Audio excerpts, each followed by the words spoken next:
The Bible is a foundational text for billions, yet it is often perceived through a predominantly Western lens. Please like, comment, and subscribe. This perspective frequently overlooks the rich diversity of cultures and peoples woven throughout its narratives. However, a closer examination of the scriptures reveals a significant, though often unacknowledged, Black presence. This presence encompasses a rich tapestry of individuals, cultures, and narratives that span from the earliest books to the very end. Recognizing this challenges the limited Western perspective of biblical history that has long dominated interpretations. It demonstrates the profound historical and spiritual significance of people of African descent within the biblical narrative itself. This understanding enriches our appreciation for the Bible's universal message and its global reach. It invites us to see the scriptures with new eyes, acknowledging the contributions and roles of all peoples. The story of humanity, as presented in the Bible, includes Black figures from the very beginning of its unfolding narrative. Following the Great Flood, the descendants of Ham, one of Noah's three sons, are consistently associated with the lands and peoples of Africa. This lineage establishes an early and undeniable connection. It is crucial to address the misinterpretation of the curse of Ham, which has historically been used to justify racism and slavery. The biblical text itself does not explicitly condemn Black people or their descendants. Rather, it speaks of a curse on Canaan, Ham's son, not on Ham or his other children. This misapplication is a human construct, not a divine decree. The scriptures highlight the spread of Ham's descendants across the African continent, including Cush, Ethiopia, Mizraim, Egypt, and Put, Libya. This establishes a foundational link between the biblical narrative and the African diaspora, showing their integral place in ancient history. These nations played significant roles in the geopolitical landscape of the ancient world, interacting frequently with Israel.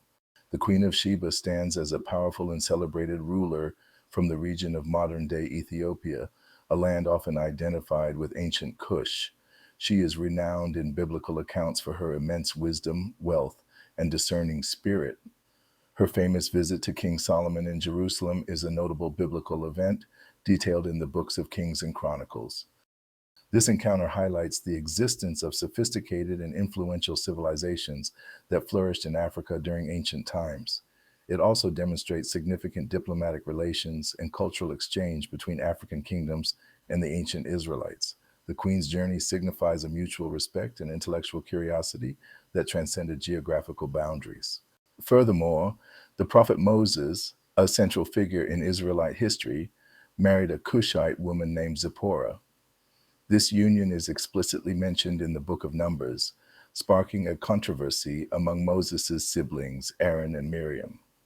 Moses' marriage further illustrates the intermingling of cultures and ethnicities in biblical times, challenging notions of racial purity.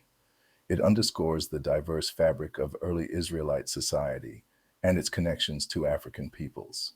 The New Testament continues to reveal the presence of individuals of African descent in pivotal moments of early Christianity. Their inclusion underscores the universal nature of the faith from its very inception. These figures are not peripheral, but are integral to the unfolding story of salvation. Simon of Cyrene, a North African man from modern-day Libya, is famously compelled to carry Jesus' cross on the way to Calvary. This act places a Black individual at the very heart of the crucifixion narrative, a moment of profound theological significance. His forced participation highlights the diverse crowd present at this crucial event. Simon's role underscores the presence of Black individuals in pivotal events of the Christian faith, demonstrating their direct connection to its foundational suffering and sacrifice. His story is a powerful reminder of the global reach of Jesus' message. Another significant figure is the Ethiopian eunuch, a high official in the court of the Queen of Ethiopia who was baptized by Philip the Evangelist. This event, recorded in the Book of Acts, represents the early and deliberate spread of Christianity into Africa. It signifies the faith's universal appeal, transcending geographical and ethnic boundaries. The Ethiopian eunuch's conversion and baptism mark a crucial moment in the expansion of the early church. It demonstrates Christianity's embrace of diverse cultures and peoples from its earliest days. This narrative affirms that the message of salvation was intended for all nations, including those in Africa. Beyond literal historical figures, the concept of color is often used metaphorically in the Bible. These symbolic references represent spiritual qualities, moral states, or divine attributes rather than racial identity. Understanding this distinction is crucial to avoid misinterpretations.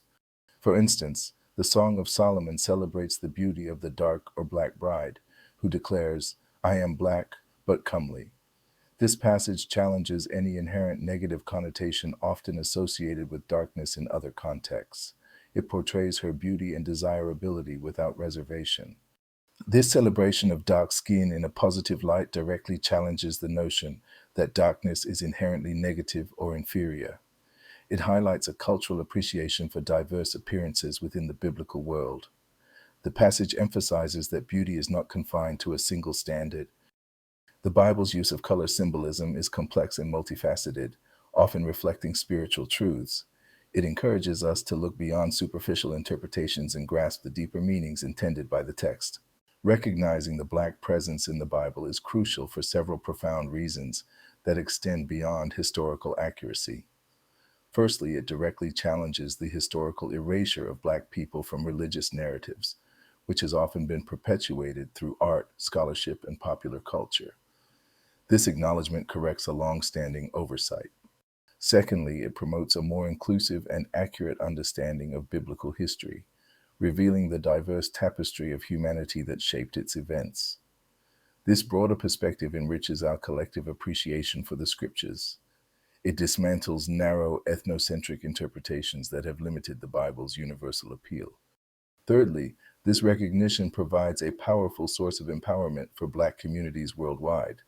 It offers inspiration by affirming their deep historical and spiritual connection to the faith.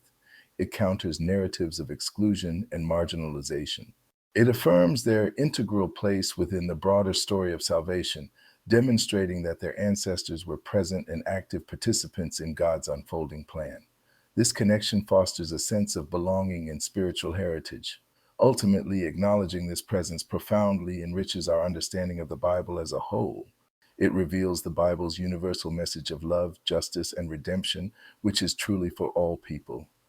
This message applies regardless of their origin, ethnicity, or skin color. It underscores the Bible's timeless relevance and its embrace of humanity in all its diversity.